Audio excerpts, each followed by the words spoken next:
तो दोस्तों आज आप सभी का फिर से एक बार स्वागत है एडिटोरियल एनालिसिस सीरीज में। आज हम देखने वाले हैं द हिंदू में प्रकाशित लेख ignore GDPR at your own पेरल। अब इसका मतलब क्या है?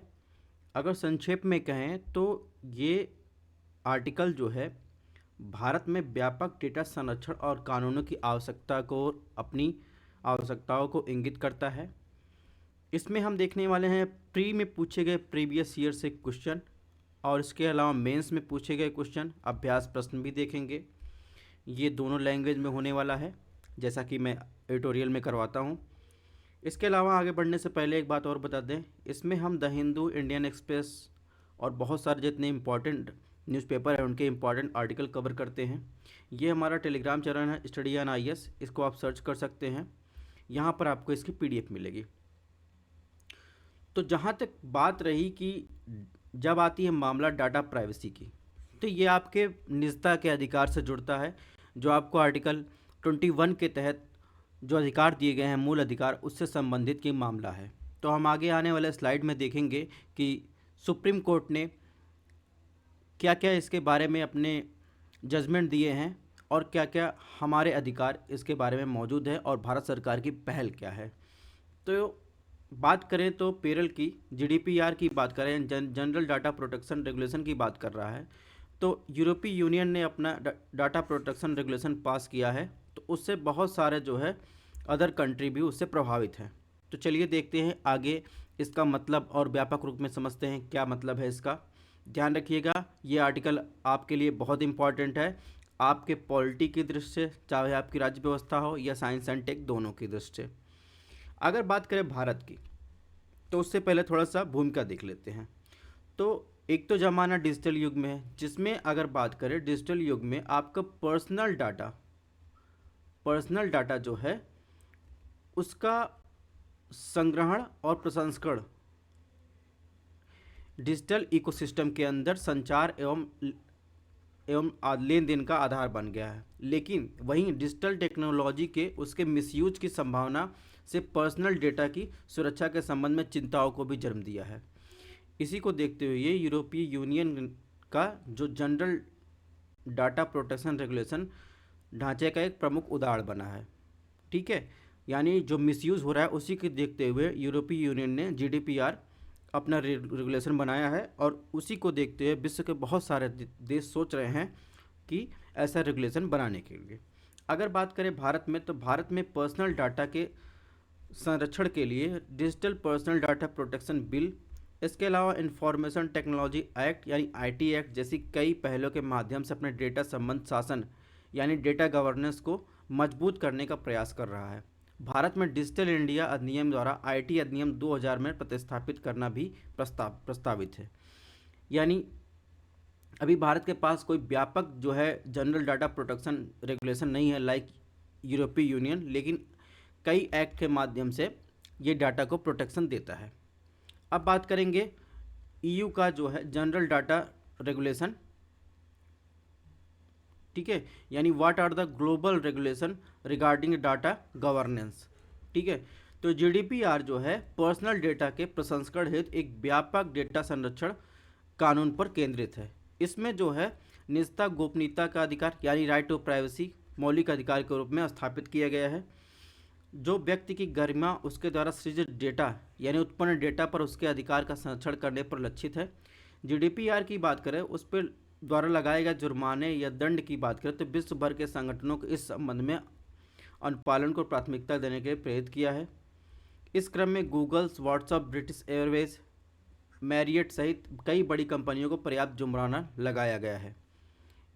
जो इसके अलावा बात करें तीसरे विश्व के देशों पर डेटा ट्रांसफर के संबंध में जीडीपीआर के सख्त मानदंडों के कारण यूरोपीय संघ के परे भी डेटा सुरक्षा ढांचे को प्रभाव पड़ा है।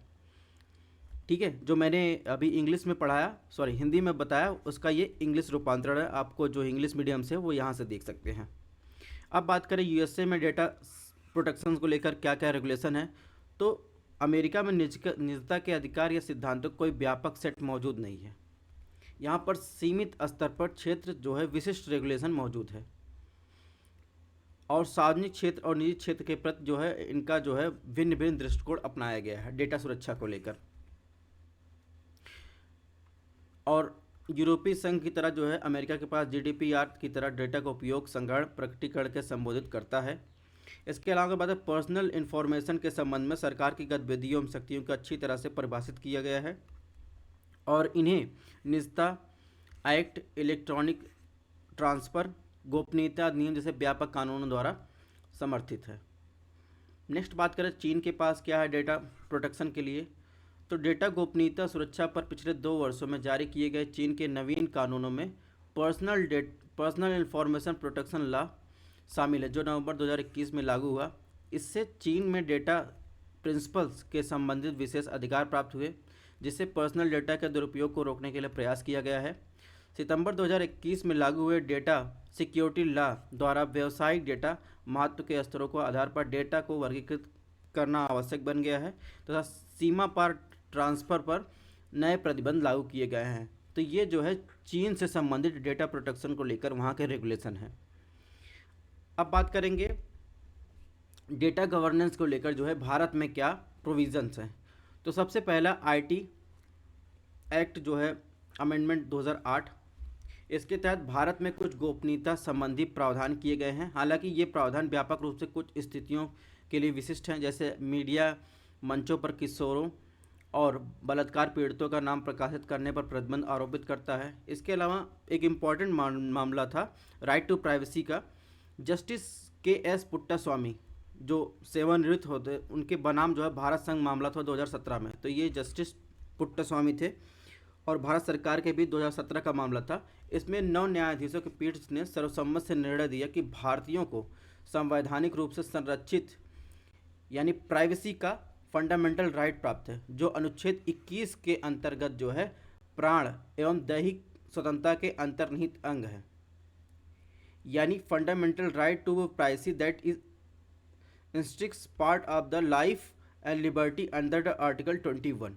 ठीक है, तो निजता के अधिकार की व्याख्या की थी आर्टिकल 21 के तहत। ठीक है, अब चलिए थोड़ा सा देख लेते हैं जस्टिस पुट्टास्वामी केस थोड़ा सा क्या था इसके बारे में देख लेते हैं। तो इसका संबंध अगर आ जाए एग्जाम में प्रीलिम्स आपसे पूछा जाए कि जस्टिस पुट्टास्वामी केस किससे संबंधित था, आपको ध्यान रखना है राइट टू प्राइवेसी आर्टिकल 21 से संबंधित है। ठीक है, यानी अगर आमतौर पर प्राइवेसी का मतलब समझे तो निजता अकेले रहने के अधिकार का रूप में परिभाषित किया जाता है। सुप्रीम कोर्ट ने केएस के ऐतिहासिक फैसले में निजता के उसके महत्व को बताया तथा पुट्टास्वामी बनाम भारत संघ 2017 में ये जो है निर्णय आया था। निजता के अधिकार को अनुच्छेद 21 के तहत जीवन और व्यक्तिगत स्वतंत्रता के अधिकार के आंतरिक भाग के रूप में संविधान के भाग 3 द्वारा जो है आपको गारंटी कृत स्वतंत्रता प्राप्त है। पुट्टास्वामी फैसले में कहा गया निजता के अधिकार भारत के संविधान अनुच्छेद 14, 19, 21 के तहत एक मौलिक संवैधानिक अधिकार है। ठीक है, तो ये हो गया ब्रीफ नॉलेज आपको राइट टू प्राइवेसी के रूप में आपके क्या निर्णय आ चुके हैं। नेक्स्ट बात करते हैं पुट्टास्वामी के आगे आया बी.एन. कृष्णा समिति। तो बी.एन. कृष्णा समिति जो है डेटा प्रोटेक्शन के लिए एक विशेषज्ञों की समिति गठन की गई थी, उसके अध्यक्ष थे। ठीक है, तो बी.एन. कृष्णा समिति का संबंध आपको ध्यान रहना चाहिए डेटा प्रोटेक्शन से है और पुट्टास्वामी का संबंध जो है राइट टू प्राइवेसी से है। 2018 में ये डेटा संरक्षण विधेयक के मसौदे के साथ अपनी रिपोर्ट प्रस्तुत की। इस रिपोर्ट में भारत के निजता कानून को मजबूत करने के लिए अनुशंसा की गई थी जिसमें डेटा प्रसंस्करण और संग्रहण प्रतिबंध लगाना, डेटा संरक्षण प्राधिकरण की स्थापना करना और राइट टू फॉरगॉटन और डेटा स्थानीयकरण यानी डेटा लोकलाइजेशन आदि पहलुओं को शामिल किया गया था।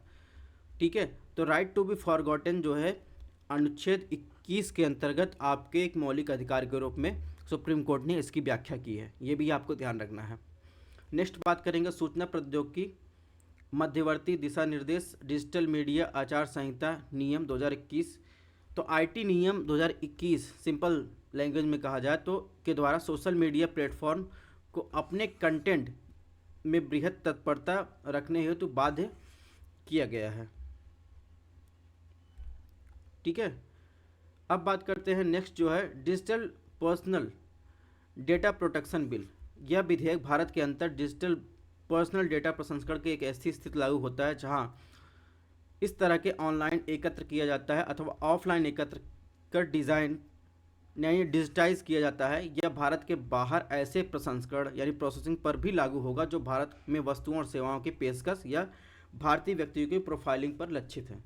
ठीक है, यानी the will be apply the processing of digital personal data with in India where such data is the collected online or collected offline and digitalized. It is also applies such processing outside India if it for offering goods and services or profiling individuals in India. ठीक है, तो ये जो है लागू होगा, offline हो online हो या भारत के बाहर भी हो, जो भारत के अंदर जो है सर्विसेज प्रोवाइड करवाने की घोषणा करता हो। इसके अलावा बात करें तो इसके तहत जो है पर्सनल डेटा को केवल वैध उद्देश्य के लिए जो है आप प्रोसेसिंग और रिसर्च किया जा सकता है, और इसके लिए जो है आपको उस व्यक्ति की सहमति की आवश्यकता प्राप्त होनी चाहिए। कुछ मामलों में मान लिया जाता है कि सहमति प्राप्त है। डेटा फिड्यूसरी डेटा परिशुद्धता बनाए रखने और डेटा को सुरक्षित रखने के उद्देश्य से पूरा होने के बाद डेटा को समाप्त करने के लिए उत्तरदायी है। अब ये डेटा फिड्यूसरी है क्या, को ऐसे व्यक्ति के रूप में परिभाषित किया गया है जो अकेले या अन्य व्यक्तियों के साथ मिलकर व्यक्तिगत डेटा प्रसंस्करण के उद्देश्य के और साधनों को निर्धारित करता है। ठीक है, नेक्स्ट बात करें तो यह जो विधेयक है वह व्यक्तियों और कुछ और अधिकार देता है, जिसमें सूचना प्राप्त करने, सूचना में सुधार करने, मिटाने यानी राइट टू फॉरगॉटन करने और शिकायत निवारण का अधिकार भी शामिल है। केंद्र सरकार राज्य की सुरक्षा, लोक व्यवस्था, अपराधों की रोकथाम जैसे निर्दिष्ट अधिकारों के हित में विधेयक प्रावधानों के अनुप्रयोग से सरकारी एजेंसियों को छूट दे सकती है। केंद्र सरकार विधेयक के प्रावधानों का पालन न करने के संबंध में निर्णय लेने हेतु भारतीय डेटा संरक्षण बोर्ड की स्थापना करेगी। तो ये प्रावधान है इस एक्ट में। ठीक है, नेक्स्ट बात करें तो आईटी एक्ट 2000 को डिजिटल इंडिया एक्ट 2023 से प्रतिस्थापित करने का प्रस्ताव रखा गया है। आईटी अधिनियम में मूल रूप से केवल ई कॉमर्स लेन देन की सुरक्षा करने और साइबर अपराध को परिभाषित करने के लिए डिजाइन किया गया था। यह वर्तमान में साइबर सुरक्षा के परिदृश्य की जटिलताओं के रूप में पर्याप्त रूप से निपटने और डेटा गोपनीयता के अधिकारों को संबंधित समस्याओं को हल करने में सक्षम नहीं है। इसीलिए जो है इसको रिप्लेस करके डिजिटल इंडिया एक्ट 2023 लाया जा रहा है। तो इसके माध्यम से अधिक नवाचारी, अधिक स्टार्टअप्स को सक्षम करने और साथ ही सुरक्षा, विश्वसनीय, जवाबदेही के संदर्भ में भारत के नागरिकों की रक्षा के रूप में भारतीय अर्थव्यवस्था के लिए एक कैटलिस्ट का के रूप में कार्य करने पर केंद्रित है। नेक्स्ट बात करेंगे what are the challenges with data governance in India, यानी चुनौतियां क्या है डाटा गवर्नेंस को लेकर। सबसे पहली चुनौती है कि अपर्याप्त जागरूकता। ठीक है, भारत में डेटा सुरक्षा सुनिश्चित करने की राह प्राथमिक बाधाओं में से एक है।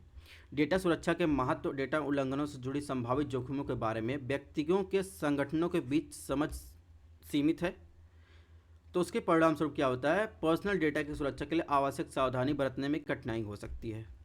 नेक्स्ट क्या है, प्रवर्तन का कमजोर होना, यानी legal framework concerning data protection in India lakhs robust mechanism for enforcing compliance.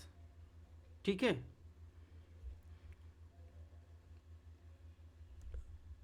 दूसरा क्या है, दूसरा है मानकीकरण का अभाव, यानी भारत में डेटा संरक्षण नियमों के कार्यान्वयन, प्रवर्तन यानी इन्फोर्सिंग का एक प्रमुख बाधा यह है कि विभिन्न संगठनों के बीच इस संबंध में मानकीकरण, ठीक है, यानी स्टैंडर्डाइजेशन का अभाव है। डेटा प्रोटेक्शन प्रोटोकॉल की एकरूपता में कमी, इसके अनुपालन प्रयासों की समझ चुनौतियाँ उत्पन्न होती हैं।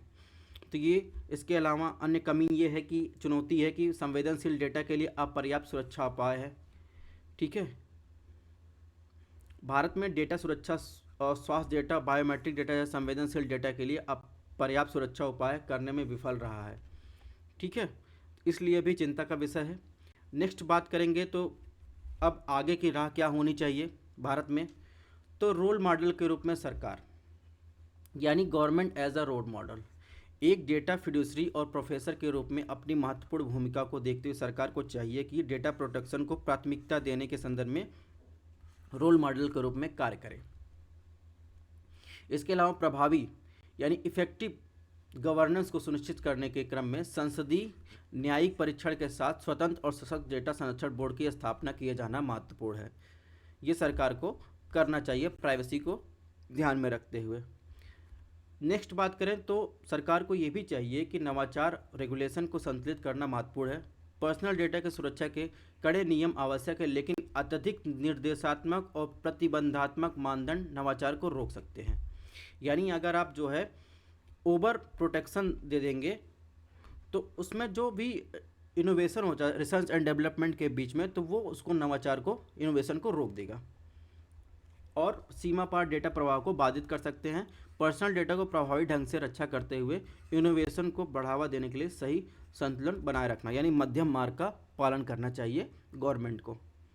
इसके अलावा अगर बात करें तो आपको अगर एक रोबस्ट डेटा प्रोटेक्शन लॉ को बनाना है तो डिजिटल शासन में व्यापक ढांचा केवल एक पहलू है। व्यापक रेगुलेशन सुनिश्चित करने के लिए साइबर सुरक्षा, प्रतिस्पर्धा, आर्टिफिशियल इंटेलिजेंस और अन्य प्रासंगिक क्षेत्रों में भी योगदान दिया जाना चाहिए। जैसे अगर बात करें यूरोपीय संघ का दृष्टिकोण, जिसमें उसने डाटा अधिनियम, डिजिटल सेवा act, digital market act, AI act जैसे अतिरिक्त पहलुओं को भी शामिल किया है। हमारे लिए भी ये जो है इम्पॉर्टेंट रखता है कि इसको देखकर जो है हम भी ऐसी ऐसी चीज़ों को इसमें शामिल करें। ठीक है, तो ये हमारा आज का आर्टिकल एनालिसिस हो गया। अब चलते हैं प्री में पूछे गए कुछ क्वेश्चन को देख लेते हैं। उसके पहले अभ्यास प्रश्न को देख लेते हैं। आज के इस आर्टिकल से जुड़े अभ्यास प्रश्न की बात करें तो भारत में एक सशक्त डेटा प्रोटेक्शन को लागू करने में विद्यमान चुनौतियों को प्रकाश डालते हुए देश में डेटा सुरक्षा बढ़ाने के लिए आवश्यक रणनीति के सुझाव दीजिए। 150 वर्ड में ये लिखना है, यहाँ पर इंग्लिश दिया गया है। यूपीएससी 2021 में प्रीवियस ईयर प्रीलिम्स के क्वेश्चन की बात कर रहे हैं। राइट टू प्राइवेसी, ठीक है, संविधान में किस आर्टिकल के अंतर्गत आता है, इसका आपको आंसर बताना है। तो ये आर्टिकल 21 के अंतर्गत आता है।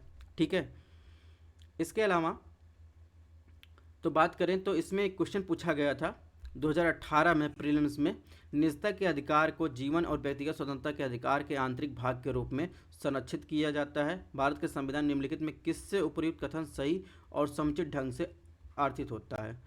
तो ये जो है अभी मैंने बताया जस्टिस पुट्टास्वामी केस मैंने बताया था 2017 में इसका निर्णय आया था। उसके बाद 2018 में ये क्वेश्चन पूछा था। आर्टिकल 21 के तहत जो है ये आपको मिलेगा। ठीक है, और संविधान के भाग 3 में आपको ये स्वतंत्रता की गारंटी दी गई है। ठीक है, नेक्स्ट बात करते हैं कि प्रीवियस ईयर मेंस में पूछे गए क्वेश्चन की बात करें। इससे संबंध 2017 में क्वेश्चन पूछा गया था, निजता के अधिकार सर्वोच्च न्यायालय के नवीनतम निर्णय के आलोक में मौलिक अधिकारों का विस्तार परीक्षण कीजिए। और जस्टिस पुट्टास्वामी केस कब आया था, तो जस्टिस पुट्टास्वामी केस आया था 2017 में, इसका निर्णय आया था 2017 में। देखिए ये भी क्वेश्चन आया 2018 में, राइट टू प्राइवेसी से क्वेश्चन आया। ठीक है, लगातार मतलब जो न्यूज़ में है इम्पॉर्टेंट है और जो आपसे संबंधित है, यानी आपके राइट से संबंधित है। तो आपके पॉलिटिकल वे में हो, साइंस एंड टेक में हो, आपको अलग अलग जोड़ के ये सब देखना है। तो आप भी संभावनाएं व्यक्त करने लगेंगे क्या क्वेश्चन आने वाले हैं। ठीक है, ये हमारा टेलीग्राम चैनल है, यहाँ से स्कैन कर लेंगे, आपको इसका PDF मिल जाएगा, या फिर स्टडीयान IAS नाम से सर्च कर दीजिए। स्टडीयान PCS UPSC को सब्सक्राइब कर सकते हैं, स्टडीयान IAS को सब्सक्राइब कर सकते हैं। मिलते हैं नेक्स्ट एडिटोरियल सीरीज में।